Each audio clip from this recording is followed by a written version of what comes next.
Hello, everyone. Welcome to the JD Theory podcast. Today we're covering NWA Powerrr's November 4th episode, Gut Check Time. We're in the midst of NWA 77, but before we get into the card, like the video, subscribe, leave a comment below. Now, on to the first match. We get Tiffany Nieves versus Serena Vale. We kick off this episode with La Princesa defending her women's television title from Vale.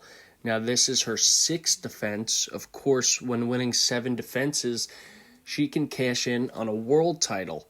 Nieves is in control for majority of this match, almost ending it with an armbar until Samantha Starr on the outside. She would slightly intervene, pulling Nieves' leg to enhance the armbar. The ref would stop this, of course. Excuse me. And then Serena, she would get strikes and headbutts and kicks in. Very fun offense we see from her. I know she is pretty new, right? She's young and long career ahead of her. Serena would take out Starr on the outside, but this would cost her the control of the match because La Princesa, it would be all her from this point on. She gets the royal seat, tapping out Vale, getting her 6th title defense. Now, she's one away from being able to cash in on the world title, which I believe next episode we find out who wins between Kenzie Page and Natalia Markova. We're getting that match. But this match was all right, decent opener. You know, it's quick. Get the gears turning a bit, right? We then cut to the Page house. We start with Joe Kazana and Kylie Page. Kazana announces that their teams will face off. Also calls out Tommy Henry for not showing face, sending his daughter. And dude, Kazana is hilarious. As always, man. He makes it personal by talking about family names because Tommy Henry, Kylie Page, why does your dad have a different last name? And this got Kylie really angry. She pressed him and Joe was like, I'm not above hitting a lady. Takes his glasses off. He wants all the smoke. Kylie then rakes his eyes. And yeah, we get Kenzie Page in a short little promo calling out Natalia Markova prior to their title match, which is next week. And majority of this episode is this next match because we get the Heartthrob Invitational. Now, what this is, it's very similar in structure to the Royal Rumble. It's a gauntlet match. Winner gets number 1 contendership for the National Heavyweight Championship.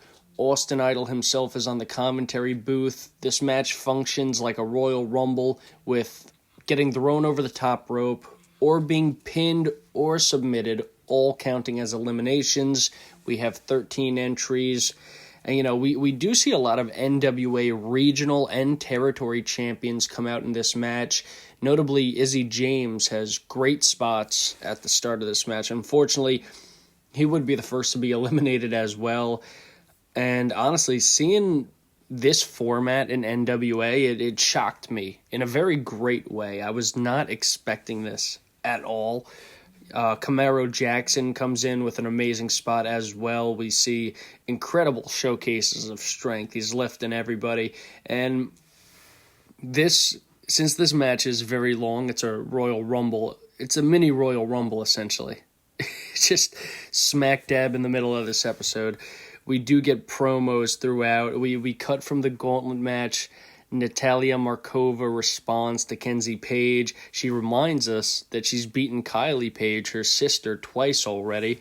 Then we get Thrill Billy Silas Mason telling us we get his match against Latimer in 2 weeks, which of course will be the grand finale of NWA 77. You're going to end it on the world title, of course. I'm extremely excited for this match. And as always, Thrill Billy cuts an amazing promo, man. This guy is electric. He's awesome. I think out of the whole roster right now. I see him as being a huge star, man. I mean, there's a lot of people in the NWA right now who are extremely good.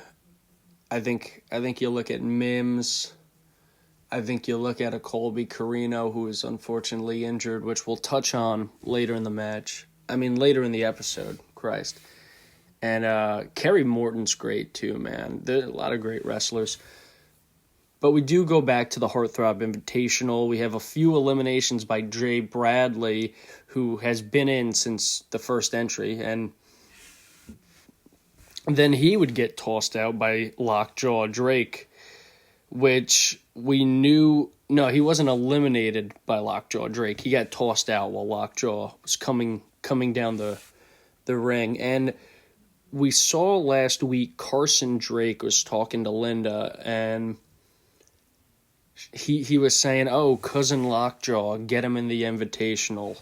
So we kind of knew he'd be coming. Carson Drake also has a brief promo where he flexes his win over the Holy Grail last week, and he's aligned with the Slime Balls now. We also get another quick promo cut in from Hammerstone, also saying he proved himself by getting revenge on Kerry Morton and wants NWA's best. Then we get back to the match again.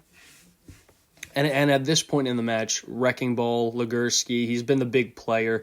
The crowd is really loud for him, and we all want to see him win at this point. The crowd wants to see him win. Hell, I even buy into it. I'm like, I want to see this guy win. Charlie Adams would be the final entry at 13. 5 competitors are left in the final stage of this match. It's also worth noting Tyler Stevens is still in the match, who was one of the first 2 entrants. It was him and Jay Bradley.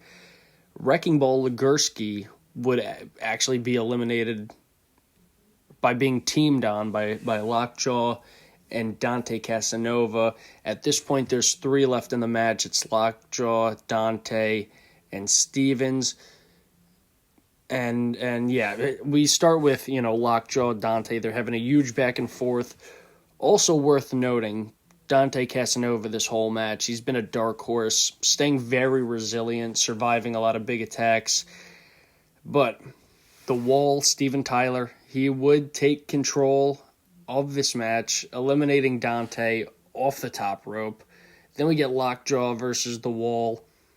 And the Wall, of course, Steven Tyler would emerge victorious, hitting a huge spinning slam for the pinfall win, and he is also the inaugural Heartthrob Invitational winner. Very nice. So, of course, he will be getting a shot at the NWA National Championship, which later in the episode, we know who the champion will be, which we will touch on when we get there. Hold your horses. First, we have Mondo in a short promo calling out Mims, telling him it is gut check time. And for some reason, Aaron Stevens is with him. Have they always been paired together? Did I miss something?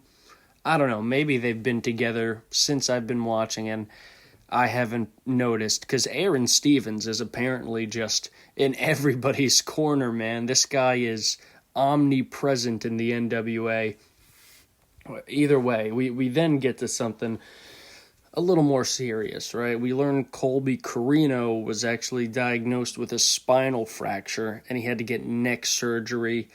And, you hate to see this, man. Praying for him. We also learned that this problem, it's been escalating for about 2 years quietly. He didn't tell anybody because he didn't want to, quit wrestling. He knew they would not clear him with this injury. So we have no clue when he's going to be back. It's going to be very dependent on the healing process. So everybody watching this, say a prayer for Colby Carino. God only knows how long he could be out, because we know that these neck injuries wrestlers have. You look at Edge, you look at Daniel Bryan, you look at, just about anybody who suffered an injury like that. They were out for a significant amount of time, and you never really know when somebody's going to return. Biggie Langston. Yeah, these injuries are very hard to account for because of how serious they are. But yeah, after that really heartfelt segment, we do have a match with the national championship on the line as our main event. Mims is defending, of course, and apparently we learned that Pope co-signed Mondo's title shot, despite Mondo causing Pope to be out. So maybe Pope sees it as a test for Mims, since his issue is with Mims, and I'm sure he'd be happy to strip the title from either one of them when he returns. Little did I know, writing these notes, we would see Pope in just a few, but this match, we start with a huge test of strength in the middle of the ring. Mondo opting for a knee to the gut of Mims. Then we trade roll-up pins. We're trading chops. It's a very back-and-forth match. And you gotta love an even-footed match. Who doesn't? But, of course, momentum would have to swing at some point, and that would start with Aaron Stevens pulling Mims' leg, giving Mondo control. Now, he would continuously keep Mims down with submissions and ground and pound, knowing you don't want to let Mims get up. G's would then pull Mondo, giving Mims a chance to take control. So all the momentum of this match is caused by outside influence, because these two are so even-footed. Without that, who knows? Mondo gets dropped to the outside with a big clothesline. It looked like his arm may have been hurt before he falls down, because you see him shaking it, then he kind of flails around in the ring. But we have a near fall with Mims landing a massive spear. Mondo proving to be very durable in this match, and after a huge slam, Aaron Stevens distracts the ref, costing Mims his victory, because this pin went far past 3, but if the ref ain't looking, he ain't counting. And then, you wouldn't believe it, Pope comes out. Pope takes out Mims, doesn't go after Mondo at all. So something is going on here, because Mondo is the reason Mims is sidelined, but Mondo is the reason Pope is sidelined, but Pope was attacked. He was attacking Mims. Mondo attacked Pope, and Pope, I don't know, dude. I couldn't see why Pope would want to align with Mondo, or why he would want Mims to lose his shot at the title any more than he would want Mondo to lose his shot at the title. So it's very, things are up in the air. We won't know anything till probably next week or the week after.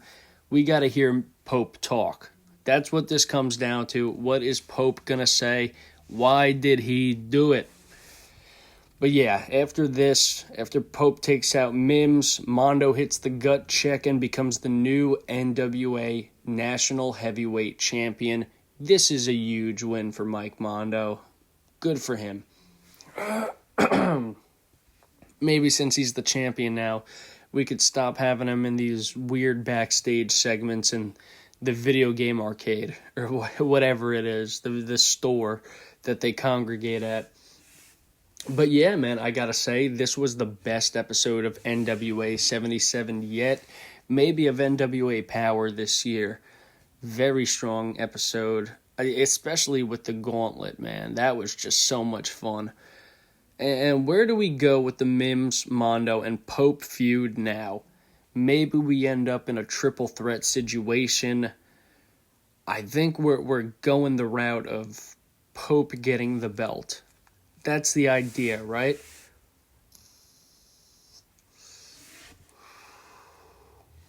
Excuse me. Gonna blow my nose for a second. 1 second.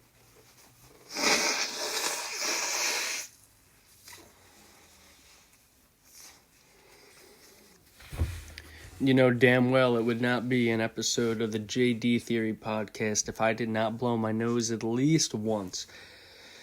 But yeah, a lot of questions with the Pope storyline. Next week, we have confirmed Daisy Kill versus Baron Von Storm in a no countouts match.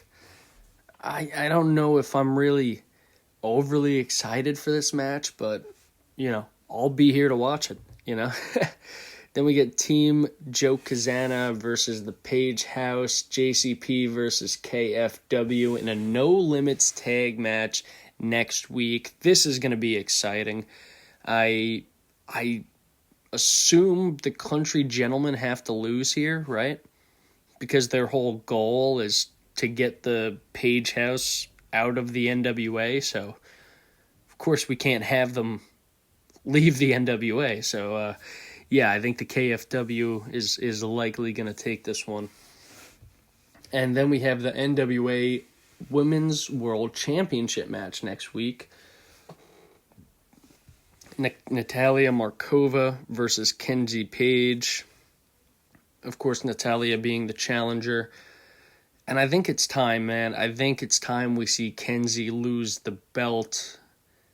I think Markova is going to be our new women's champion. I just see it, man. The build has been there. We're at NWA 77. This is the second to last main event before the Tom Latimer and Thrill Billy match, so stakes are high. I just see it happening. I really do.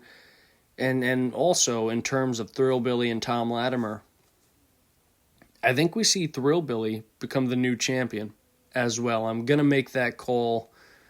We get it in 2 weeks. I actually didn't think Mims was going to lose his title, man. I thought he would beat Mondo and then we'd get the Pope run back. But this is a huge shakeup, man. I don't know. Wow, that kind of throws off everything because somebody has to retain, right? I guess we saw Brian Idol retain and we saw...